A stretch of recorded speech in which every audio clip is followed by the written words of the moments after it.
doing, guys? It's official. The deal is done. Welcome to the Arsenal. Noni Madueke. Wow. Like I said, it's a done deal. Noni Madueke from Chelsea has joined Arsenal. £42 million plus £8 million in add-ons. Where do I start with this one?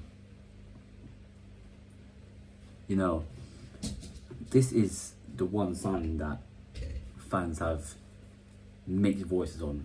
You know, fans have mixed opinions on, and I get that. You know, football's all about opinions and giving your opinion, giving your verdict on, you know, what happens, the players you sign, the players you like, this and that.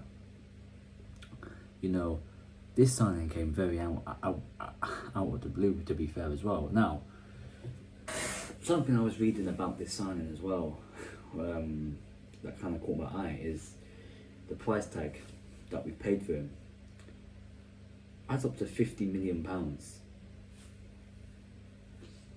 Are we spending £50 million for him to be backup, or are we spending £50 million for him to be a starter on the left hand side? Because obviously he can cover there, and he has quite a few times for Chelsea, to be quite honest with you.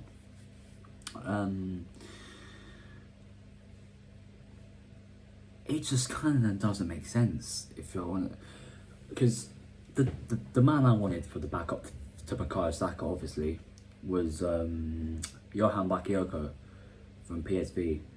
Experienced, quick, you know, electric, you know, can break down the line so easily. He can also play as a left winger, and I think he can also play as a false nine.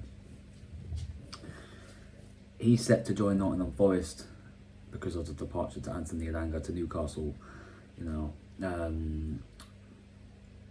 and we kind of panicked on it and thought, right, we're gonna go look at Chelsea again. Yes, another Chelsea player. They're obviously not going to give us Cole Palmer. Pedro Neto, they just signed last season. Mudrik's gone to waste, whatever the fuck's happened with him. So I think the only one to go with is Noni Madueke, and I'll say it a bit later in the video, but I said something that really staggered people, really got to people. You know, I'll get into that a bit later in the video, but obviously this kind of signing, you know, it doesn't bother me. You know, I mean, to be fair, it will bother me if he is the only forward player we bring in this summer. If he's the only winger we bring in this summer, but we bring in a striker, I'll also be quite disappointed. You know, and that's why I've got my nerves rattled a little bit, because are we paying £50 million for a backup player? Are we spending £50 million on Noni Madueke to be backup?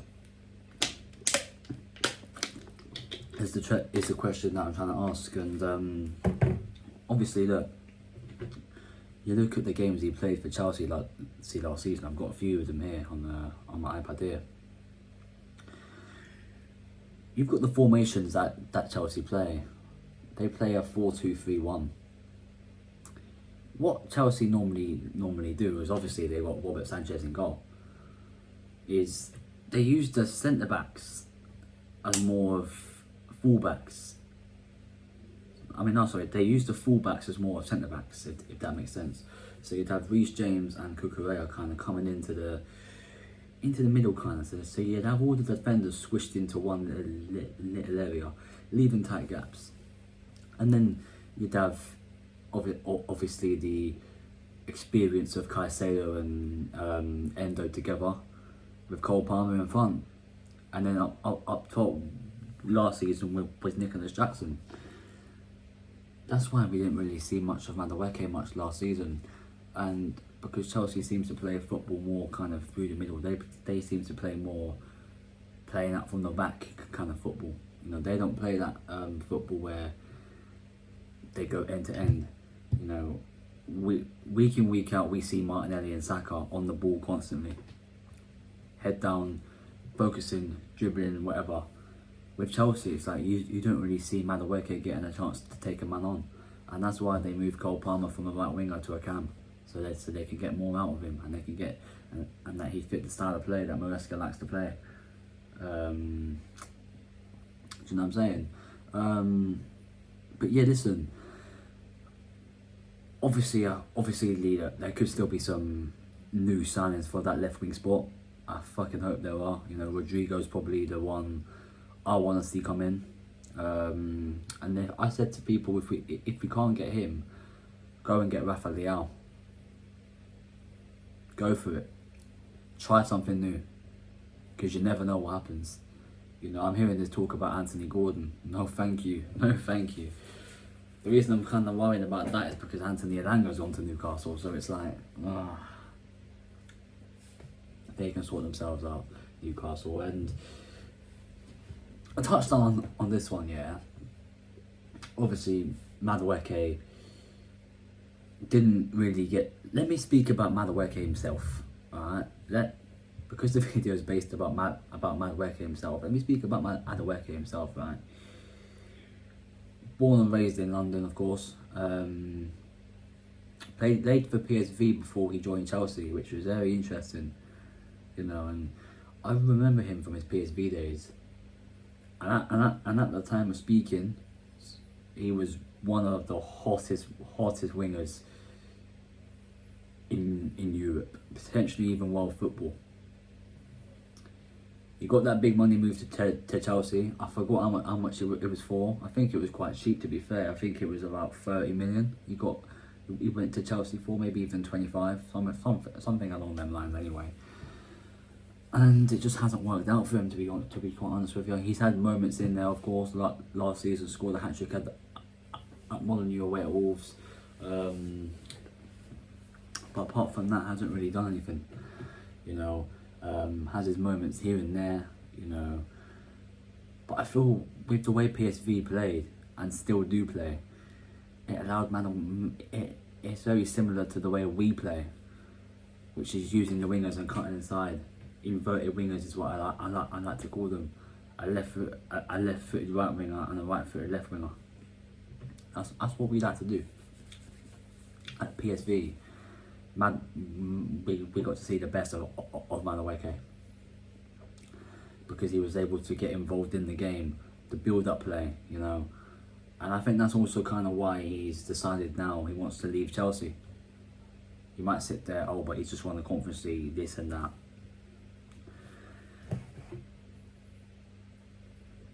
They've just gone to sign João Pedro.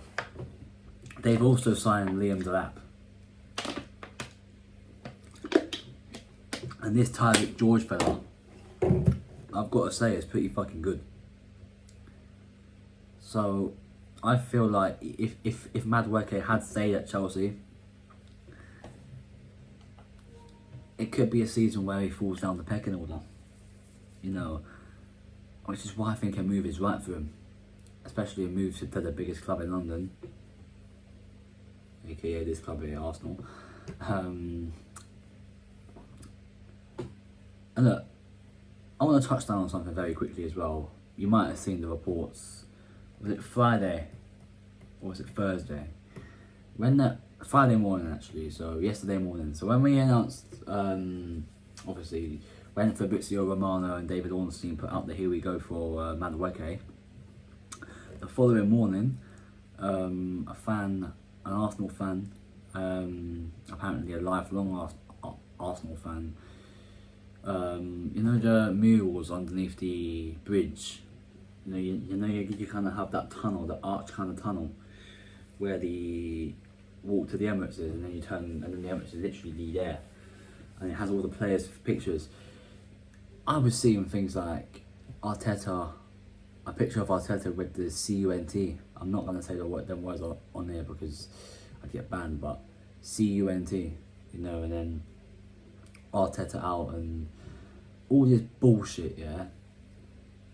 It's not it's not Madueke's fault that he's joining Arsenal. Well, he wants to come to the club. It's that simple. It's not his fault. His price tag, his valuation, 50 million. It's not his fault. Blame the agent. Blame Chelsea. Don't blame it out on him.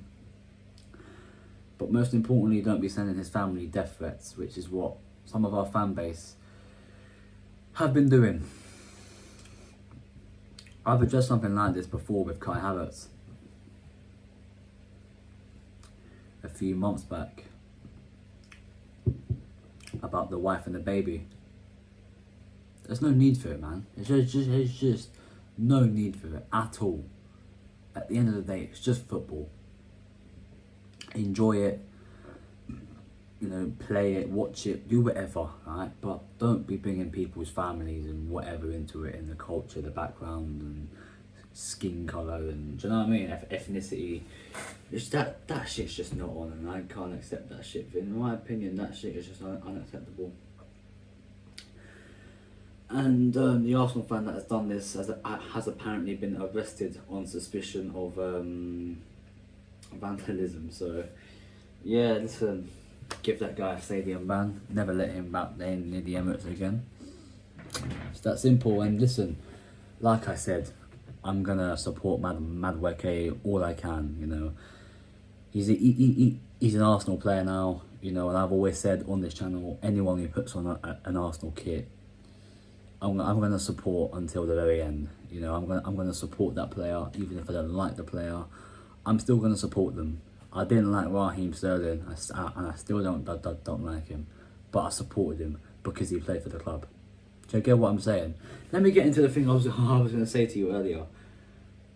If you don't follow me on Twitter, go follow me, because I put a tweet out on Twitter saying I think Madueke, and I genuinely think this, and this is my personal preference, I think Madueke will be our signing of the season. I think Noni Madueke will be our signing of the summer. Look away, everyone. I promise you now, he's going to prove you man wrong. Trust me. He's going to do it. Okay? He's going to do it. Alright? But, listen, obviously United away at first game of the season, he's not starting that. But then you've got Leeds at home, and then you've got Liverpool away the week after. Perfect. That Leeds game is perfect to give Madueke his debut. His Emirates debut. Give him 90 minutes as they sack off for Anfield. You know, and tired, man. You know, and that's what you got, and that's kind of what you've got to be doing. So listen, it's an interesting signing. It's a signing that, even still thinking about it now, I don't understand it, but you know what? It is what it is. You know, he's an Arsenal player now. I support him, and it's that simple. So yeah, listen. Noni Madueke is an Arsenal player. He's a gooner, and yeah. Welcome to the Arsenal, Noni Madueke. Like, share, subscribe, do whatever you got to do. I'll see you soon. I'm out of it.